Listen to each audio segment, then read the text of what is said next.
नमस्ते बच्चों। YouTube की ऑनलाइन क्लासेस में क्लास 11th में आपका एक चैप्टर चल रहा है सीक्वेंस एंड सीरीज, या इसे हम कह सकते हैं अध्याय, अनुक्रम तथा श्रेणी। ये आपका NCERT की बुक से चल रहा है, ठीक। तो इसमें देखिए समांतर श्रेणी हम पढ़ा चुके हैं आपको, ठीक है, यानी कि AP कह सकते हैं समांतर श्रेणी को, अर्थमेटिक प्रोग्रेसिंग समांतर श्रेणी। लेकिन इसमें कुछ बात हमने बताई भी थी आपको, लेकिन फिर से हम रिपीट कर दे रहे हैं, इसलिए इसी प्रकार हम गुणोत्तर श्रेणी की भी रिपीट करेंगे बात, तब आपकी एक्सरसाइज हम स्टार्ट करेंगे, ठीक है। क्योंकि एक्सरसाइज पढ़ते जा रहे हैं लेकिन पीछे का रिवीजन आपका भी होता रहे समय समय पे, इसलिए हमने समांतर श्रेणी की कुछ जो है मुख्य महत्वपूर्ण कथन उठाए हैं। इनको आप ध्यान से देखें कि समांतर श्रेणी के क्रमागत पदों का चयन, ठीक है, क्रमागत पदों का चयन, क्रम से आने वाले पद होते हैं क्रमागत, और इनका चयन हम जो है इस प्रकार से करते हैं। देखिए पहला हमने लिखा है AP में 3 क्रमागत पद। अगर 3 पूछ रहे हैं क्रमागत क्रम से आने वाले पद, तो आप मानेंगे A-D, A और A+D। दूसरा है AP यानी समांतर श्रेणी में 4 क्रमागत पद मानने हैं, तो A-3D, A-D, A+D और A+3D, यही मानने पड़ेंगे आपको। तीसरा है AP में 5 क्रमागत पद लेने हैं, तो हम लोग कौन कौन से लेंगे? A-2D, A-D, A+D और A+2D लेते हैं। हो सकता है पिछले वीडियो में हमने आपको बताया भी हो, लेकिन फिर से आप इसका रिवीजन करिए, और जिनका नोट नहीं है वो नोट भी कर सकते हैं। इसी के साथ साथ बच्चों हम समांतर श्रेणी के गुण, प्रॉपर्टी, ठीक है, वैसे तो हम पढ़ चुके हैं शायद, लेकिन फिर से हम प्रॉपर्टी देखने का प्रयास करेंगे कि AP के प्रत्येक पद में एक ही राशि जोड़ी या घटाई जाए तो नई बनी श्रेणी AP होती है। कोई भी सीरीज ले लें, समांतर श्रेणी होनी चाहिए, 2, 4, 6 ... देखिए ये AP है, समांतर श्रेणी है, क्योंकि इनका कॉमन डिफरेंस आपका इक्वल है। 2 और 2 प्लस करके 4 आया है, 4 प्लस करके 6 आया है, यानी कि 2 का डिफरेंस हो रहा है। कॉमन डिफरेंस, सार्वंतर या पदांतर आपका समान है। तो अब देखिए इंस्ट्रक्शन क्या कह रहा है। देखिए सीरीज हमने ले ली है समांतर श्रेणी, AP के प्रत्येक पद में एक ही राशि जोड़ी या घटाई जाए। आपको एक नंबर कोई चूज कर लीजिए आप, जैसे हमने 5 चूज कर लिया है, ठीक। 5 हम जोड़ रहे हैं, 5 2 7, 5 4 9, 5 6 11 ... देखिए 7 9 11, 7 और 2 9 और 2 11, ठीक है। कॉमन डिफरेंस इसमें भी इक्वल है। इसका मतलब है कोई संख्या हमने जो भी मान लें आप मन में अपने, वो जोड़ेंगे समांतर श्रेणी में प्रत्येक पद में, वही एक निश्चित संख्या जोड़ेंगे तो आपकी नई जो सीरीज मिलेगी वो समांतर मिलेगी। इसी तरीके से हम घटा भी दें अगर, तो भी आपकी सीरीज समांतर होगी। आइए घटाने का प्रयास करें। कोई भी संख्या निश्चित फिक्स संख्या घटाएंगे, जैसे माना कि 1 घटा रहे हैं, तो 2 में से 1 गया 1, 4 में से 1 गया 3, 6 में से 1 गया 5 ... 1 3 5, 2 का डिफरेंस आया। तो आपका बिल्कुल ये इंस्ट्रक्शन काम कर रहा है सही, कि जो है AP के प्रत्येक पद में एक ही राशि जोड़ी या घटाई जाए तो नई बनी श्रेणी समांतर श्रेणी होती है। दूसरा इंस्ट्रक्शन क्या है? AP के प्रत्येक पद में एक ही राशि से गुणा या भाग किया जाए तब भी आपकी श्रेणी समांतर होती है। इसमें किसी निश्चित संख्या का गुणा कर दें तो नई AP बनेगी, तो आपकी कैसी होगी? समांतर श्रेणी होगी। किसी संख्या से डिवाइड कर दें तो भी नई AP बनेगी, वो आपकी समांतर श्रेणी होगी, ठीक। इस तरीके से अगला देखेंगे, 2 AP के संगत पदों को जोड़ने या घटाने से प्राप्त श्रेणी AP होती है। आपके सामने 2 AP लिखी हैं समांतर श्रेणी, इनके संगत पदों को जोड़ेंगे। T1 से T1 जोड़ेंगे, T2 से T2 जोड़ेंगे, T3 से T3 जोड़ेंगे, जो भी सीरीज मिलेगी, श्रेणी मिलेगी, वो आपकी क्या होगी? समांतर श्रेणी होगी। संगत पद जोड़ रहे हैं या घटा रहे हैं, जोड़ने से बहुत ध्यान दें, या घटाने से। लेकिन अगला इंस्ट्रक्शन थोड़ा सा अलग है कि 2 AP के संगत पदों के गुणनफल या भागफलों से प्राप्त श्रेणी AP नहीं होती है। इनके आपस में गुणा करें या डिवाइडेशन करें तो फिर श्रेणी आपकी AP नहीं होगी, ठीक है। तो ये इंस्ट्रक्शन वैसे हम लिखा भी चुके हैं, अगर नहीं लिखाए हैं तो आज समझ लीजिए आप, ठीक है। कहीं ना कहीं क्वेश्चन आ जाते हैं, तो आप क्रमागत पदों का चयन करना और प्रॉपर्टीज ऑफ AP, ठीक है, समांतर श्रेणी के गुण, ये दोनों आप अपनी कॉपी में लिखेंगे बाकायदा सिस्टम से, ठीक है। अब हम लोग देखेंगे गुणोत्तर श्रेणी के क्रमागत पदों का चयन और गुणोत्तर श्रेणी के गुण। इसके बाद हमें एक्सरसाइज पढ़ाएंगे आज, ठीक है बच्चों, आप नोट करें इसे। इसी प्रकार बच्चों समांतर के बाद कुछ गुणोत्तर की महत्वपूर्ण कथन या महत्वपूर्ण तथ्य कह लें तो जीपी लिखा हुआ है गुणोत्तर श्रेणी के। देखिए गुणोत्तर श्रेणी के क्रमागत पदों का चयन, क्रम से आने वाले पद होते हैं क्रमागत, और अगर गुणोत्तर श्रेणी में क्रमागत पदों का चयन करना है तो पहला हमने लिखा है गुणोत्तर श्रेणी में जीपी में 3 क्रमागत पद आप लेंगे a/r, a/r, a, AR लेते हैं हमेशा। दूसरा है आपका जीपी में 4 क्रमागत पद, गुणोत्तर श्रेणी में 4 क्रमागत पद a/r3, a/r, AR और AR3 लेते हैं, ठीक। इसके बाद गुणोत्तर श्रेणी के भी गुण हैं, कुछ प्रॉपर्टीज़ हैं। जैसे पहला गुण है यदि a, b, c जीपी में है तो b² = AC होगा। देखिए आपसे कह रहे हैं a, b, c किस में है, जीपी में है, तो जीपी में है इसका मतलब क्या हुआ, सार अनुपात समान होगा फिर T1, T2, T3, T2/T1 = T3/T2, ठीक। द्वितीय पद बटे प्रथम पद बराबर तृतीय पद बटे द्वितीय पद, ठीक। तो यहाँ वैल्यू रखिए B/A, वैल्यू रख रहे हैं = C/B। T2 आपका कितना है B, T1 कितना है A, T3 कितना है C, T2 कितना है B, क्रॉस मल्टीपल कर दें, B का गुणा B में होगा, A का गुणा C में होगा, तो B × B, B² = AC। वही लिखा हुआ है आपका कि यदि 3 संख्याएं ABC जीपी में है तो B² = AC होता है हमेशा। दूसरा इंस्ट्रक्शन हमने लिखा है इसमें कि किसी गुणोत्तर श्रेणी किसी जीपी के प्रत्येक पद में एक शून्येतर संख्या से गुणा या भाग करने पर प्राप्त श्रेणी भी जीपी बनती है। शून्येतर संख्या क्या है, शून्य के उत्तर की। तो संख्या रेखा पे अगर देखना चाहें तो शून्य बीचों बीच होता है, शून्य के बाद की, बाद वाले होते हैं, शून्य के बाद वाले, शून्येतर का मतलब क्या है, शून्य के बाद वाले, ठीक है, धनात्मक संख्या है। तो किसी गुणोत्तर श्रेणी के प्रत्येक पद में एक शून्येतर संख्या से गुणा या भाग करने पर प्राप्त श्रेणी भी गुणोत्तर श्रेणी होती है, ठीक है। किसी भी संख्या से गुणा या भाग कर दें शून्येतर संख्या से, ठीक, प्राप्त श्रेणी जीपी होगी। तीसरा इंस्ट्रक्शन है किसी गुणोत्तर श्रेणी के प्रत्येक पद की समान घात चढ़ा दी जाए। कोई जीपी दे रहे हैं, ये जीपी दे रहे हैं ABC, इसमें समान घात चढ़ा दीजिए आप, स्क्वायर लगाना है सभी पे स्क्वायर लगा दीजिए, तो इस प्रकार प्राप्त श्रेणी भी एक जीपी होगी। तो स्क्वायर लगाएंगे तो A², B², C² वो भी आपके जीपी में होंगे, ठीक है। तो इस तरीके से समांतर श्रेणी और गुणोत्तर श्रेणी के कुछ क्रमागत पदों का चयन और कुछ महत्वपूर्ण कथन जिन्हें हम लोग जो है आवश्यकता अनुसार जो है देखते हैं कभी कभी, तो उनका हमने आज रिवीजन कराया है। अब हम लोग प्रश्नावली की ओर बढ़ेंगे, ठीक है, नोट करें इसे। इसी क्रम में बच्चों आपकी एक्सरसाइज 9.3 चल रही थी NCERT बुक से और क्वेश्चन 22 तक हो गए थे।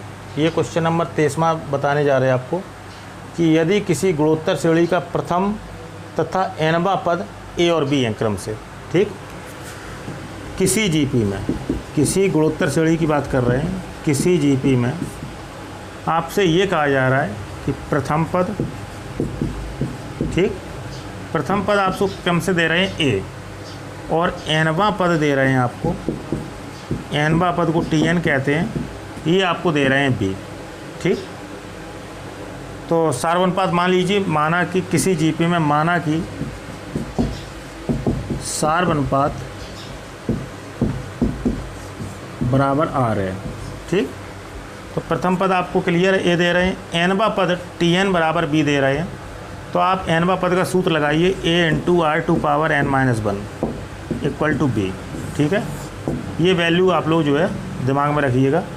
आगे क्या कह रहे हैं, एवं P n पदों के n पदों का गुणनफल है, ठीक है। जो P दे रहे हैं यहाँ लिखेंगे पुनः P बराबर है जो वो n पदों का गुणनफल है, यानी nवें पद तक का गुणनफल है आपका P। तो आप लिख सकते हैं P बराबर क्या लिखेंगे बताइए, P बराबर आप लिखेंगे A × AR × AR² into AR³ into dot dot dot AR⁴ n-1, ठीक है। nवें पद तक का गुणनफल है आपका। तो इसमें जो है क्या करिए आप, a आपका जो है लास्ट तक गया है n तक, तो आप ये लिख सकते हैं इसमें A⁴n, ठीक, A⁴n इंटू R⁴ आपका जो है एक पद कम भी हो गया आपका, तो R⁴1 plus 2 plus 3 plus dot dot dot plus n-1, ठीक है। क्योंकि यहाँ से R यहाँ से स्टार्ट है तो एक पद आपका ये कम हो जाएगा, तो A⁴n और R⁴n-1 तक, क्योंकि 1 2 3 डॉट डॉट डॉट n-1, ठीक है। तो ये क्या करेंगे आप, इसे सॉल्व कर लेंगे।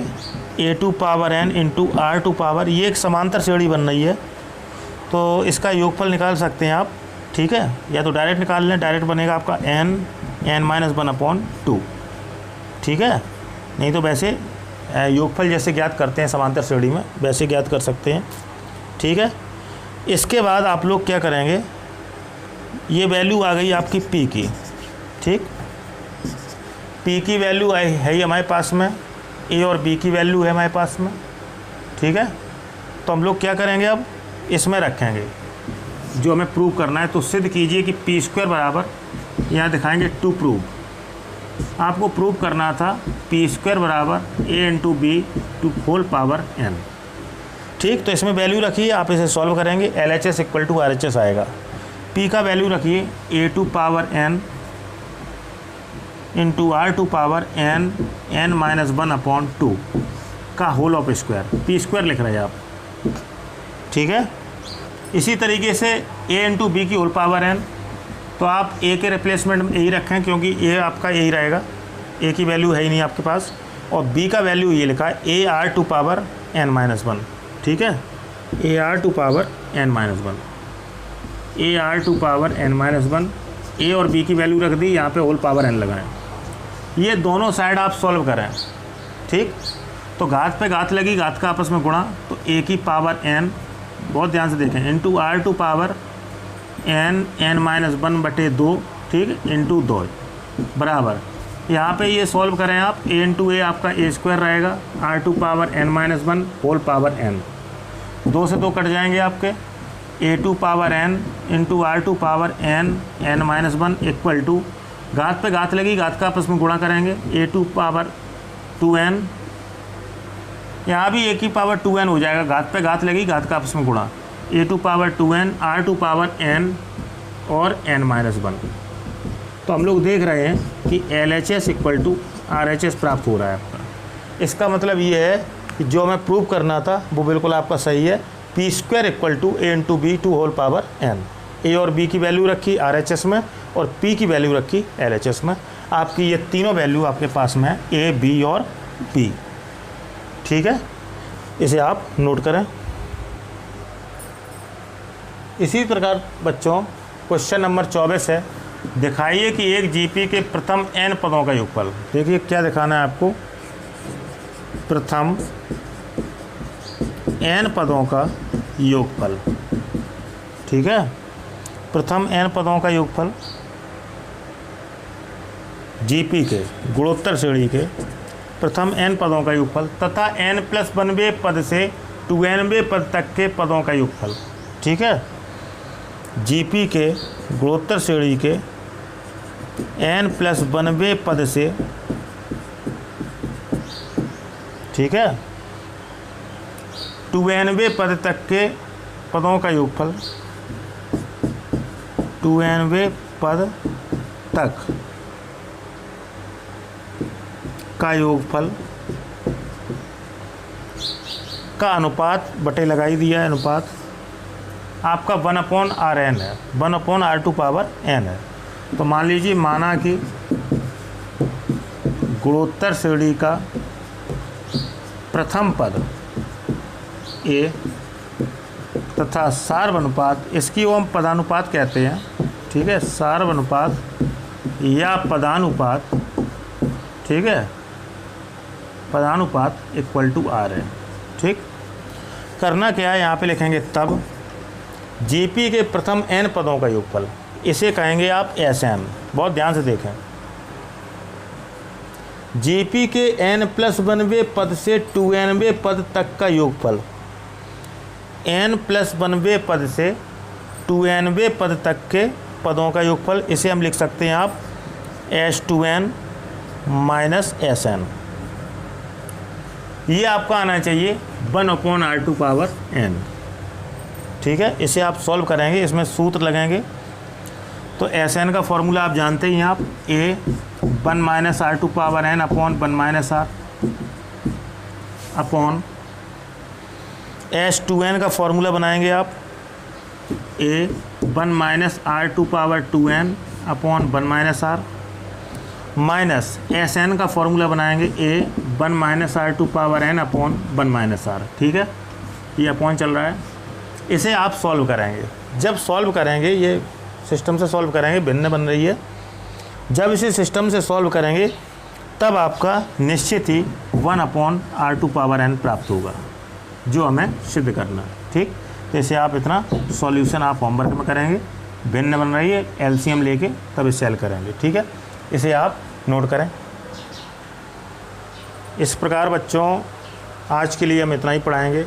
आपको गुणोत्तर श्रेणी से संबंधित और समांतर श्रेणी से संबंधित कुछ नियम दिए हैं, उन नियमों को आप याद करें, सूत्रों परिभाषाओं को याद करें। ठीक है, कुछ क्वेश्चन लगवाए हैं आज हमने, उनको भी देखते रहें। इसी के साथ साथ यदि कोई आपको प्रॉब्लम है कहीं किसी क्वेश्चन में, तो आप हमसे कमेंट के द्वारा संपर्क भी कर सकते हैं, या जिस पे कांटेक्ट है तो कांटेक्ट के द्वारा कर सकते हैं आप। ठीक है, साथ साथ जो है ये जैसे आप पार्ट नंबर 13 देख रहे हैं, 13 देख रहे हैं, थोड़ा बड़ा चैप्टर है ये, तो इसका पिछला वाला पार्ट आपको डिस्क्रिप्शन में मिल जाएगा, तो वहाँ से आप निकाल के पढ़ सकते हैं कंटिन्यू बिना किसी रुकावट के। ठीक है, इसी के साथ साथ यदि आप चैनल पे नए हैं और आपने अभी तक सब्सक्राइब नहीं किया है, तो आप सब्सक्राइब करें चैनल को, जिससे हमारे प्रतिदिन के क्रमबद्ध वीडियो आप तक पहुंच सकें। और यदि सब्सक्राइब कर लिया है तो आप तक नोटिफिकेशन पहुंचता ही होगा डेली कि हाँ सर ने वीडियो डाले। जब वीडियो देखें तो वीडियो को भी लाइक करें, जिससे हमें पता लगेगा कि फर्स्ट ईयर क्लास के कितने बच्चे हैं ऐसे जो वीडियो देख रहे हैं, पढ़ रहे हैं, कुछ सीख रहे हैं। ठीक है, इसी के साथ साथ ये वीडियो जो आप देखते हैं इसको हम शेयर भी कर सकते हैं आप। ठीक, तो शेयर के माध्यम से आप अपने दूसरे साथी और दूसरे मित्रों के पास में ये वीडियो भेज सकते हैं, तो वो भी भविष्य में सब्सक्राइब कर सकते हैं चैनल को, वीडियो लाइक कर सकते हैं और वो अगले मित्रों के पास भेज सकते हैं। ठीक है, तो ये प्रक्रिया लगी रहेगी। मेहनत से पढ़िए और ध्यानपूर्वक पढ़िए आप सभी लोग। हमारी शुभकामनाएं आप सभी लोगों के साथ में है। ठीक है, आज के लिए इतना ही बच्चों, नमस्ते।